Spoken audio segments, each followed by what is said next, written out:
keep in mind is anybody who quits any addiction, sort of up to the time they quit, isn't living their values, really. And then all of a sudden they are. So they always make that shift. And the fact that they're at the point before they're doing that just doesn't disprove that values are still critical. So, you know, I always use the same example because it seems so illustrative. I always talk about my Uncle Ozzie because when I went away to graduate school, and then my grandfather died, and I came home, and my Uncle Ozzie was at the funeral, and I go, "Didn't you used to smoke, Ozzie?" And he said, "Oh, for God's sake." He was, I think, 42 at the time. I smoked for 25 years, 4 packs a day, since I was 18.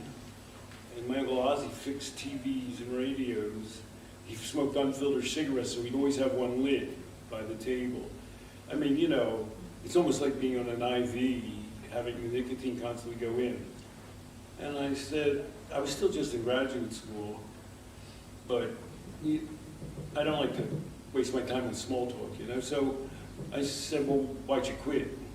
And he said, "Well, I went out to lunch. They gave a free lunch at a bar, and he wasn't a big drinker, and the price of cigarettes, this was 1962, before the Surgeon General's report, and the price of cigarettes had risen from 30 cents to 35 cents, and I put in 35 cents, and a coworker of mine said, "Look at Ozzie. He's a sucker for the tobacco companies. They could raise the price to $1 and he'd pay that." So when I tell the story, I tell what is true. My Uncle Ozzie was a big labor activist. He was he worked for GE, but he was always shop steward. He was always standing up for some guy who was being punished. He was always going, you know, tooth and nail with the company. And so, you know, he didn't tell me, he said, when she said that, "Look at Ozzie, he's a sucker for the tobacco company," I said, "You're right, I'm going to quit." And she said, "Well, can I have that pack of cigarettes?" And he said, "What do you mean, and waste 35 cents? And he smoked that pack of cigarettes and he never smoked again, never. So 25 years, 4 packs a day, that's heavy duty. But then he lived through 92. So, you know, you don't smoke for 50 years, you're probably okay. And he said to me, "I never once before that moment thought about quitting." That's what he said. And he had I have 2 cousins. He had a 6-year-old daughter and a 12-year-old son, whatever, you know. So, well, why'd my Uncle Ozzie quit smoking? There's a lady he worked with said 8 words to him. Why did he quit? What happened? And what value was going on there?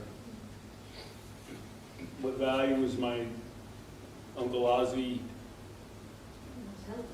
What's that? Valuing his health. More principle than What's that? more principle than that he It was was a not. principled political statement. Yeah. My uncle was highly politicized. Yeah. And so that lady sort of got the key to the right value. And, you know, of course you could say, you mean he wasn't political until that lunch? That makes no sense. It was somehow that she was allowed him to make that connection to a value that was kind of really crucial to him. His whole life kind of was organized around that. And somehow she was able to surface it for him by just saying the 8 words, you know, look at Uncle Ozzie's, is it 8, whatever, 12, sucker for the tobacco companies. And that was unbearable to him. And so it was sort of like, well, I'm going to quit smoking or I'm going to die. It was just that important to him. So, you know, you can sort of sit there and think, here's a guy smoking 4 packs of cigarettes a day, smoking in a car with his kids. What a bum. And then the next day, you know, he quit and everybody's going, look at Ozzy, quit smoking, what a man, what control. So you can never, the fact that a human being hasn't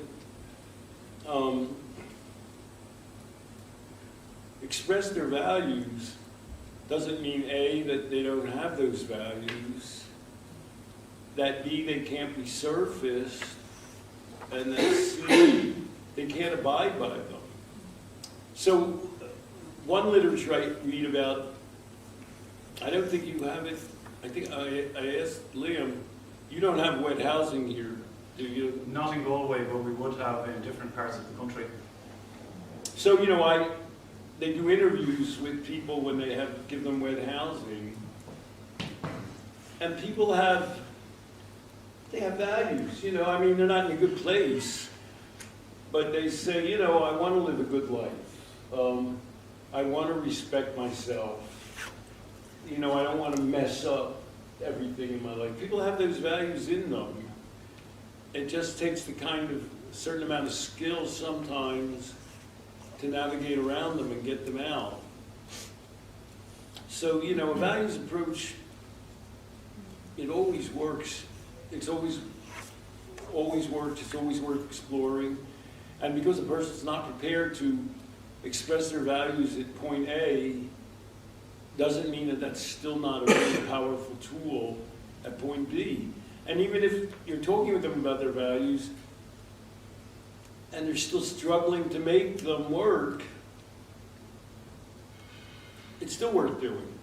So another place that I'm on the board of a place called Above and Beyond. I do have some kind of work a little bit like yours. Well, I'm only on the board.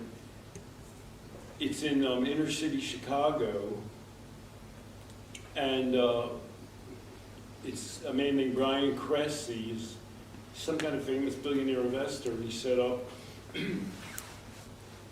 an open access family recovery center. And, you know, his concept was what we talked about, well, what Pauline talked about, the people that require the most resources get the fewest resources. So he opened up a place that does that.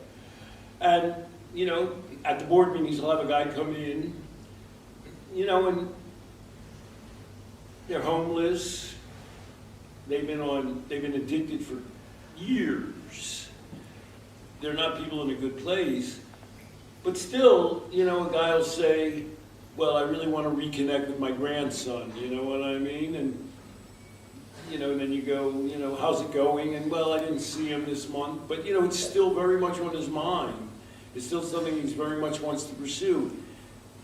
Possibly he'll never see his grandson, but it's an ideal that really keeps him motivated and keeps him going.